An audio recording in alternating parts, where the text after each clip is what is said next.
Hey guys, this is Justin, And this is Rob. and in honor of Mother's Day, today we'll be ranking anime moms. What is our criteria for this, Justin? Because I feel like this could get slightly offensive. I think it's like how good they are from a mom perspective, and if they happen to be hot, then we can throw that in there too.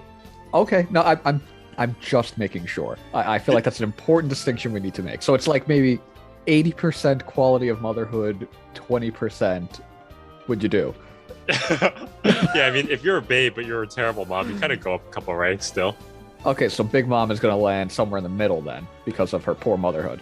I was thinking she was an S, but Well, yeah, I but guess the poor motherhood is what brings it down. that's part of the debate. That is part of the debate.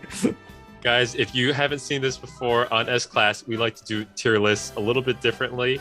We will be putting only 2 moms per tier from F to S. So it is cutthroat. We will not hold back. Robert, I'll give you the first cut as always.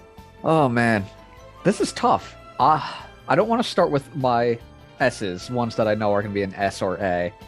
Start somewhere in the middle. Let's go with Delilah Ketchum. Delia. I was like, who the hell is Delilah? Hey there, Delilah. Ash's mom. What are you thinking? She's most known for banging Mr. Mime, correct? I thought she banged Professor Oak. Okay, so she's most known for getting around Pallet Town. She's the Palatown bicycle. Okay, which you cannot use indoors, according to the rules of Professor Oak. Who just whispers in your ear. I think we're probably 2 minutes into it. We still haven't made a ranking yet. I would say E tier. There's really nothing interesting we get out of her. Is there? Okay, I think the positive side is whenever Ash comes home, she makes a fucking feast. Like she takes over the town's kitchen so she can make a feast for all of his friends. I'd say that's the good part.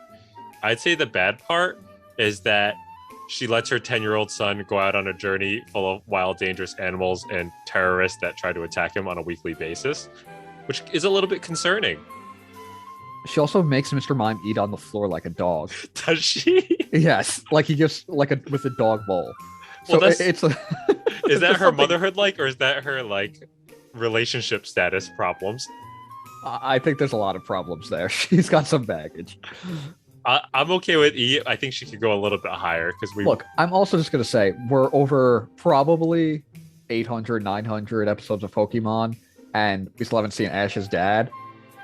There's never got to be a told reason him. for that. Unless, Yeah. once again, it's Mr. Mime or Professor Oak. Okay, so she's at E for now. I want to go with Deku's mom. Her name is Midoriya Inko. She's a babe in the beginning until she turns into fat, depressed mom. Hey, she's doing her best. She's doing her best. She's super supportive. I got this picture of her where she's like pretending to play hero with Deku. I mean, that is the best picture of her, the best representation of why she's best mom. She's super anxious. She's a pretty good mom. I put her in B tier. B seems perfect for me. I mean, the iconic scene for me with her is the one you have right there, with her all in the blanket pretending to be a hostage, and then Deku, little 4-year-old Deku coming in his All Might costume to save her. It's precious. And we don't have any concerns about her letting her teenage son try and save the world, right? That's like kind of like the norm. I mean, it's the Norman Pokemon too, but she Yeah, kind for of sure. is roped into it without any other choice. And she's sort of apprehensive about it. She's not like, go do your thing. She's like, no, I don't want you to do this thing, Oh, which yeah. is what a reasonable mom would probably I mean, do. she needs to have literally the greatest superhero in the whole world come to her house to try to convince her to let it happen. Okay, So, so she is very protective of her son. maybe she's And once got again, like, doing it all on her own. That's true, because you know what else was really hard about this list? Finding moms that were alive and had enough character development to be able to make our list. There's only 14 of them. Between you and I, we've seen over 100 anime and manga, maybe 200 between the two of us. It was really hard. And even then, we still have Belle-mere on this list, who We've- last all of, what, maybe 10 chapters? 5 chapters? 3 episodes. 3 chapters? 3 episodes tops, I'm saying. Yeah, and we have a few other dead moms on here. So that's how tough it was to get this list together. That's anime. This is our dedication to our viewers. Robert, you're up. I mean, as long as we're talking about her, we might as well go with Belle-mere. What do you think? I mean, Belle-mere's looking over this list. She's probably the biggest badass, right? I mean, she's metal as all hell. Yeah, I mean, she fucking fought in a war, adopts these two children from the wars, and then tries to fight a fishman. Who she knew she had no chance against. And then she gets sent to the dungeon eternally, which is crazy. She's been in the dungeon for 25 years of One Piece. So she's dead. She died protecting her children, which is amazing. I think the scene that always sticks with me is when they're not doing well financially and she just eats oranges every single day. And she's like, I'm fine. She always has this like smile on her face and she gives the kids like a real meal every single night. I also love the scene where I think it's Nami is like, being a baby about the fact that they're not really related to each other. And that's the one time that Belle-mere like flips out on her and saying like, this is your family. I'd say she's like has that connection with her children to such a strong degree. She's a great mom. I think she's like a little rough around the edges, but she's a great mom. She's doing her best and she's a badass. B, right? What'd you say? B tier. I was thinking A. I could do A. I'm cool with A. Tentative A. Tentative A. Okay. All right. Let's go with Bulma. Bulma's a tough one, isn't she? I think she's like, I don't think she does anything explicitly good or bad for the most part, except for the fact that she tries to sleep with her son. Oh, a mama's boy, huh? I'll be your mommy. Not on purpose. It was her future son that she didn't know was her son yet. It was future Trunks. Is that canon or is that just the Team 4-star? It's definitely in the actual anime. Okay. I don't know if it's in the actual manga, but the Team 4-star really pushed it. It was great. Now, Bulma's an interesting one here because she is a character that is here from chapter 1 to the completion of Dragon Ball. Whenever Dragon Ball happens to end, Bulma will be there. It's never going to end. So she's like the character we've seen probably the most of all these characters. And yet she really does not have that much characterization or development. Yeah, I'd say like C or D, depending on how everyone else shakes out. I'd say she's like totally middle of the road. And then depending on if someone is kind of similar to her, if the fact that she tried to flirt with her 16-year-old son might knock her down a peg for me. Probably knocks her down a peg. Maybe D tier for now. Yeah, maybe D is good for Bulma. That's what she wants. She wants that Trunks D. Yamcha. You see, her standards are also incredibly low because she starts off with Yamcha. Terrible taste in men. And Vegeta, the man who tried to kill all of her friends and family, but that's fine. Did kill all of her friends. There you go. Including Yamcha. I think she was happy about that one.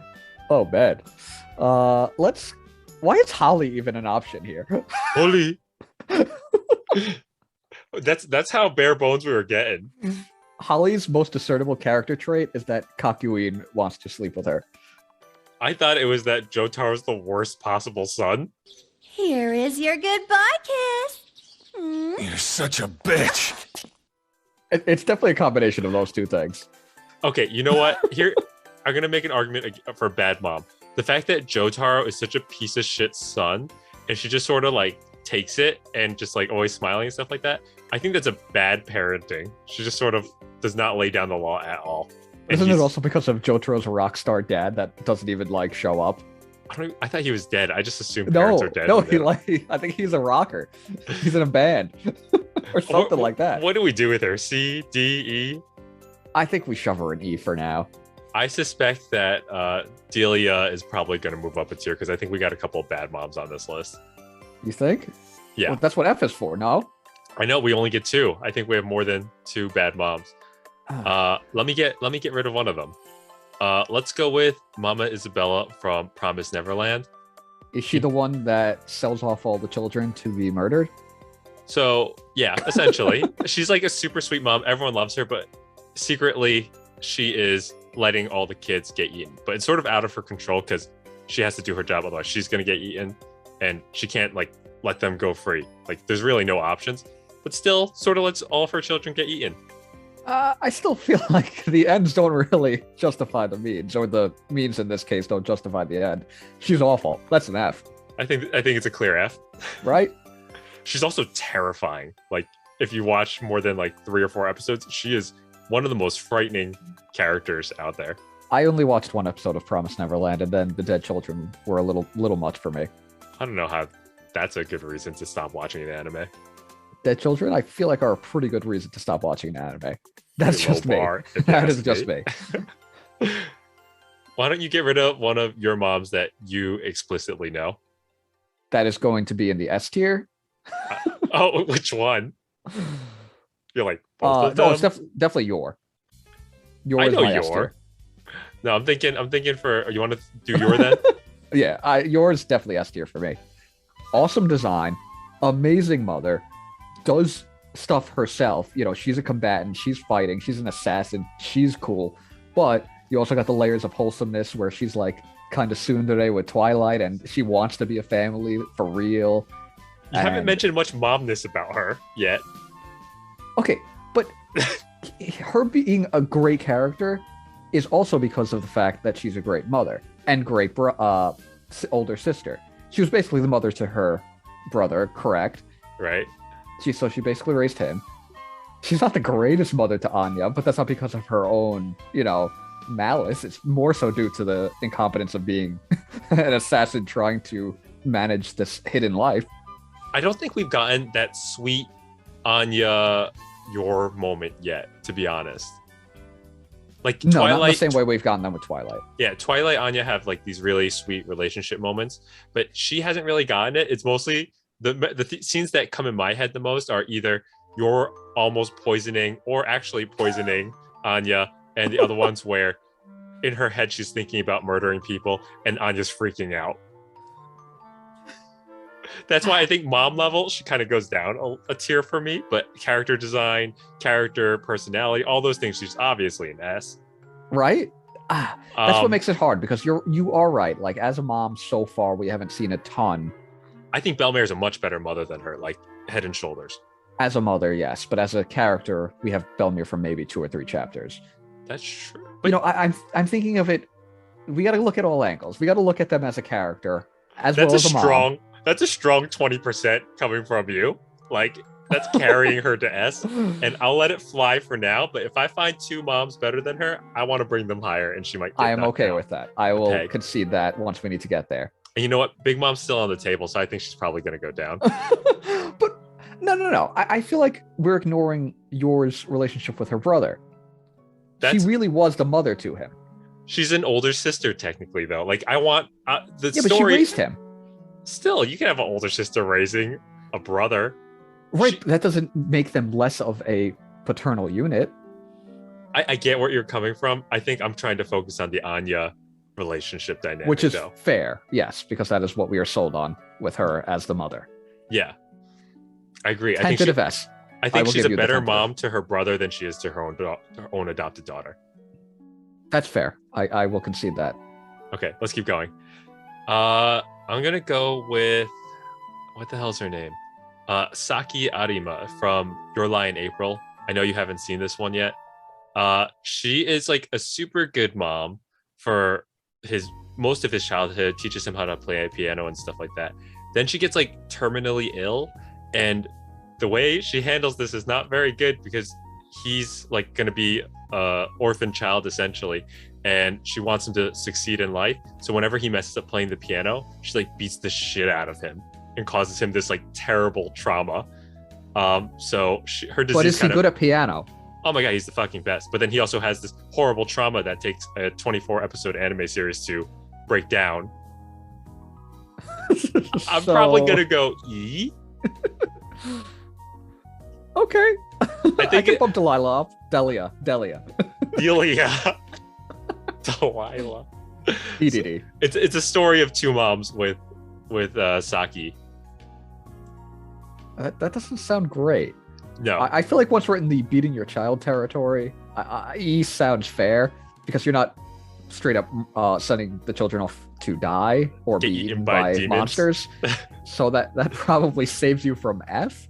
But her logic was not very sound. She wanted her son to be the best, that way he could have a stable future. But probably hitting him with a cane isn't the best idea. Once again, do the ends justify the means? Probably not. Probably not. But he's a great pianist, so I mean, you know. One of the best. You can't take that away from him.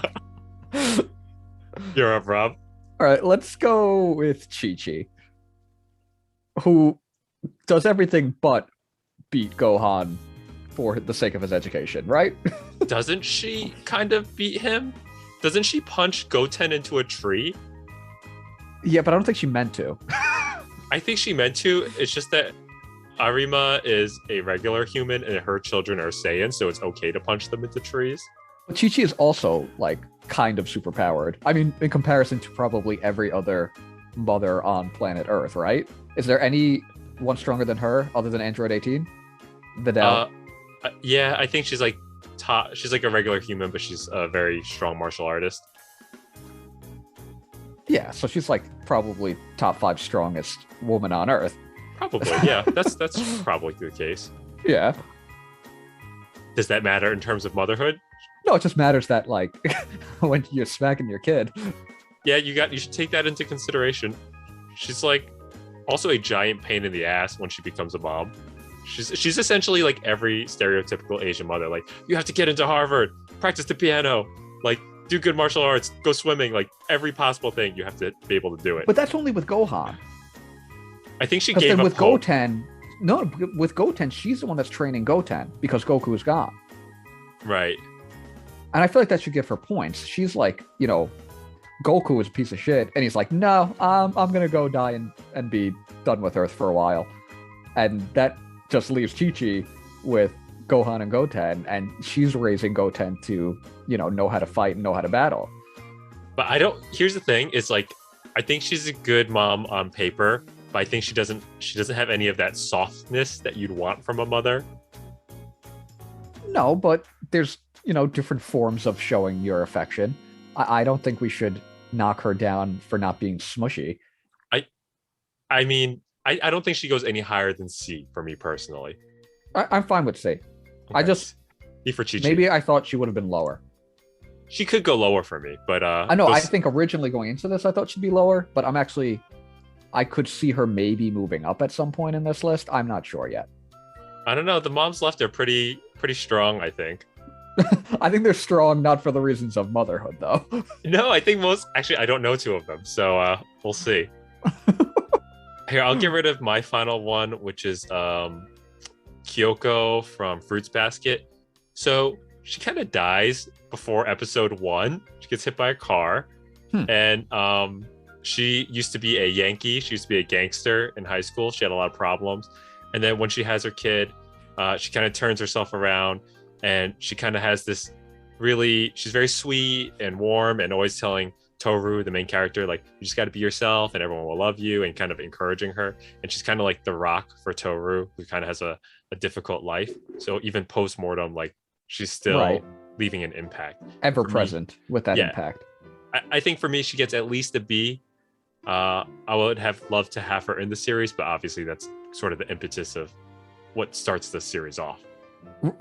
Interesting. So where does that land for you? Because it sounds all positive, other than them actually existing.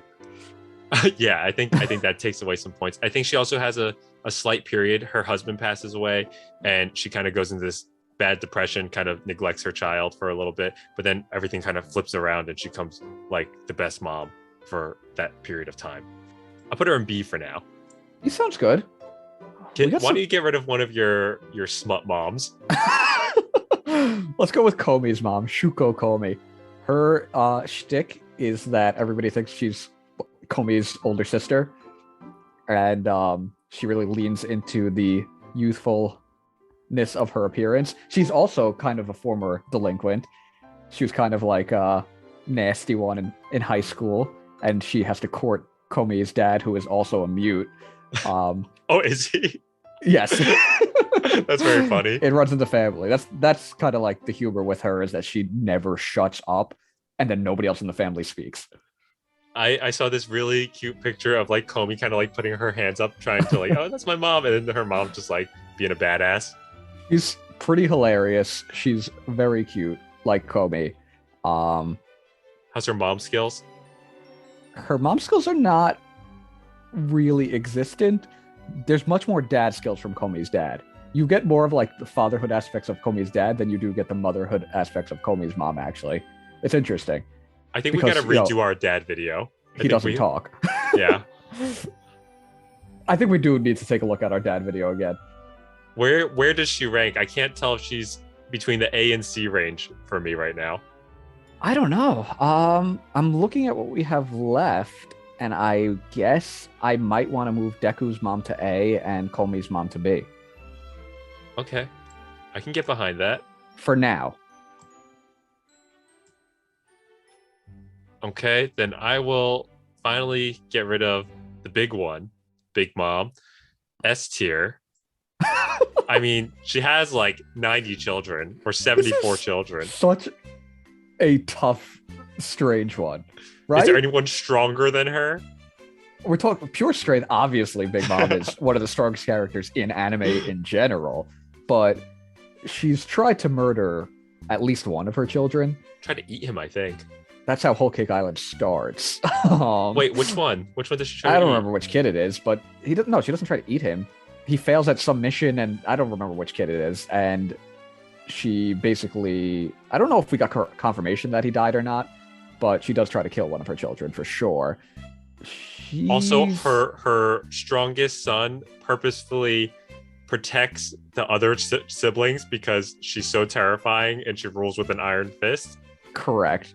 And I mean, her children are more of a means to an end than things that she loves. She just wants to have one of each race of the One Piece world, like under her kingdom's rule. She's kind of like a Pokemon master, you know? It is. Instead of collecting cute monsters, she sleeps with every man in the world. I don't know how that works. No matter how big or small, including the Tontada. Does she have a Tontada child? Oh yeah, she does. Yeah. I think the only one she doesn't have is a giant and whatever King's race was, the Lunarian. Right. I mean, obviously we're playing. She's obviously an F. She's terrible. She's the worst mom. Yeah, I'd say she's worse than Isabella.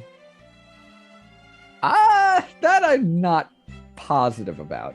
The reason why I say that is because Isabella doesn't really have a choice. Like, the world is ruled by demons, and she just is playing her part, gives the kids a good life, and then when it's time, she has to deliver them. But she does give them a good life in that time period and just lets them die relatively peacefully because there really is no choice. Whereas Big Mom, like, literally chooses to breed an army and doesn't give a shit about them. So, like, yeah, but in between, like, fighting, they have their own islands that they're in control of, and it's not like that bad of a life. Yeah, but she doesn't like give them any affection. She does. Right. She has these islands because they're like mini kingdoms that she ultimately is the ruler of. Like, this is all for her to become Pirate King. It's not because she cares about them. No, I mean, that's 100% true, but their lives are definitely better than the children getting sent off to be eaten by demons. No, the children getting eaten by demons are living like their best lives. Like, it's like they're like Wagyu cow, like in Japan. Like, they get massaged. They live like the greatest life, and then when they die, like, it's literally like a snap. Like, it's done, and then they get sent off. It's not like torture. We're acting like the kids in Big Mom's, kingdom are treated horribly and that their lives are miserable throughout. They're not really enslaved or anything. And as we know from what's her name, Lola, if you want to leave and you want to be out of this family, you can leave. I don't think that it's like it's very frowned upon, and also all of them live in fear and terror of her. That's true. So once again, as a mother, pretty terrible. This is kind of like a moot argument. They're both in F tier. Nothing left to say about that. Yeah, I mean, you're right. We can flip-flop them if you'd like, but so I have a feeling one of these is definitely going to S. One of them I don't know much about, except she's got some nice boingers. Yeah, no. Wait, well, both actually, but no. Uzaki-Chan's mom is definitely not higher than C. I mean, C's what's left, but I feel like it's a disservice to Chi-Chi to have her on the same level as this one. Do we bring one of these D girls up? No. Tell me a little bit about Tsuki Uzaki. she she thinks that the male lead is trying to sleep with both her and her daughter because the first time he comes over to her house, he is staring at her cat, which is sitting on, her lap. But what she thinks is that he's staring at her chest and that he's trying to put the moves on her. But really, he just loves cats. But like, what about her and Uzaki-Chan? Like, what's the relationship? The relationship is that she's like conflicted on what her daughter's boyfriend is trying to do to her. So no relationship with. So I'd say the fact that she's not like 100% against it probably makes her not a great mother. Trying to sleep with the boyfriend. This is some like hentai plot. Maybe D is good for her. I think those are at least D's, maybe bigger. Oh yeah, easily. So do we want to bump up Bulma or Delia? I'd say. I think Delia. I think Bulma does more momming though. Delia sort of like raised him for 10 years and literally sees him like twice a year now. That's true. Whereas Bulma at least raised her children the whole time. And it seems like they have a good enough relationship. You don't get to see too much momming, but like they came out okay. Okay, I'm cool with it. I'm cool with it. I don't care enough. And that leaves Queen Hilling. Now, before we get to Queen Hilling, Hilling's definitely... All right, let's just do Queen Hilling. Hilling's definitely an S, right? Right, absolutely. Is Yor still an S, is the question. I think Yor is my favorite character on this list. As a mom, I think Belle-mere. I think Belle-mere is a better mom. Fight Belle-mere for me. Fight for Belle-mere again. Belle-mere literally rescues these two children from war-torn countries, raises them herself, sacrifices her own like health and nutrition to raise them when they're not doing well as a family, teaches them what family is all about, and also tries to defend both them and their village when they are invaded by Arlong and his crew. And not only we can make the argument that she only does this in 3 chapters, but you can also make the argument she does all of this in 3 chapters. You got it. That's S. And I think also that's a testament to the beauty of Oda with One Piece, is that a character we saw for 3 chapters 20 years ago still has that much presence where you're still like, we're still sitting here talking about their impact. Yeah, and I haven't reread One Piece in like 3 or 4 years, and I still remember Arlong is probably one of my favorite arcs. Yeah. So that's my argument. Why don't you tell me about your favorite waifu of the year? Yeah, there's no way Queen Hilling doesn't end up being the waifu of the year. And this may be a little bit of recency bias since we just finished Ranking of Kings, but Queen Hilling, also known as Queen Healing, based on her power, starts off where you think like you did there. She's like this Cersei Lannister, Game of Thrones, like terrible mom that you're gonna hate. She's gonna be like evil as hell, just like manipulating her way into the family. And then she ends up being delightful. Loves those boys. She absolutely loves them. And she also loves not her husband, but somebody else. But you know what? She deserves it. She deserves it. The best. Literally saves like the entire kingdom. Multiple times. Every time we think she's out of her like healing power. Oop, I got more healing power. Don't worry. By the way, I got this. Saves the little snake that was about to die. Like, name a person probably got healed also, once. That's right. She went through so much just to get Bocchi to smile and like accept her, and she did not give up on that relationship. Like, she put so much work into just having Bocchi feel comfortable around her. And, then when, what's his name? That dumbass Domus tries to kill Bocchi, she like immediately like melts down on them, and it's like so deserved. She just so genuinely clearly cares about her children. I'd say the only argument against her is in episode 2, where she kind of lets Daida beat the ever-loving shit out of Bocchi. Like, just sort of stands there. It's like, that's my son. Beating the shit out of my other son. But she does heal him after, but still. Yeah, and I mean, it had to happen. We needed it for plot, for character development, yeah. Yeah, for it was good writing. All very important. This is our list of the 14 anime moms that we have selected. Did we miss anyone? Did we get anything wrong? Let us know in the comments. And Rob, you have any parting comments for all the mothers in the world? Happy Mother's Day from maybe 7 of these mothers, the ones that are decent and still alive. There you have it. Thanks so much for watching, guys. We'll catch you guys later.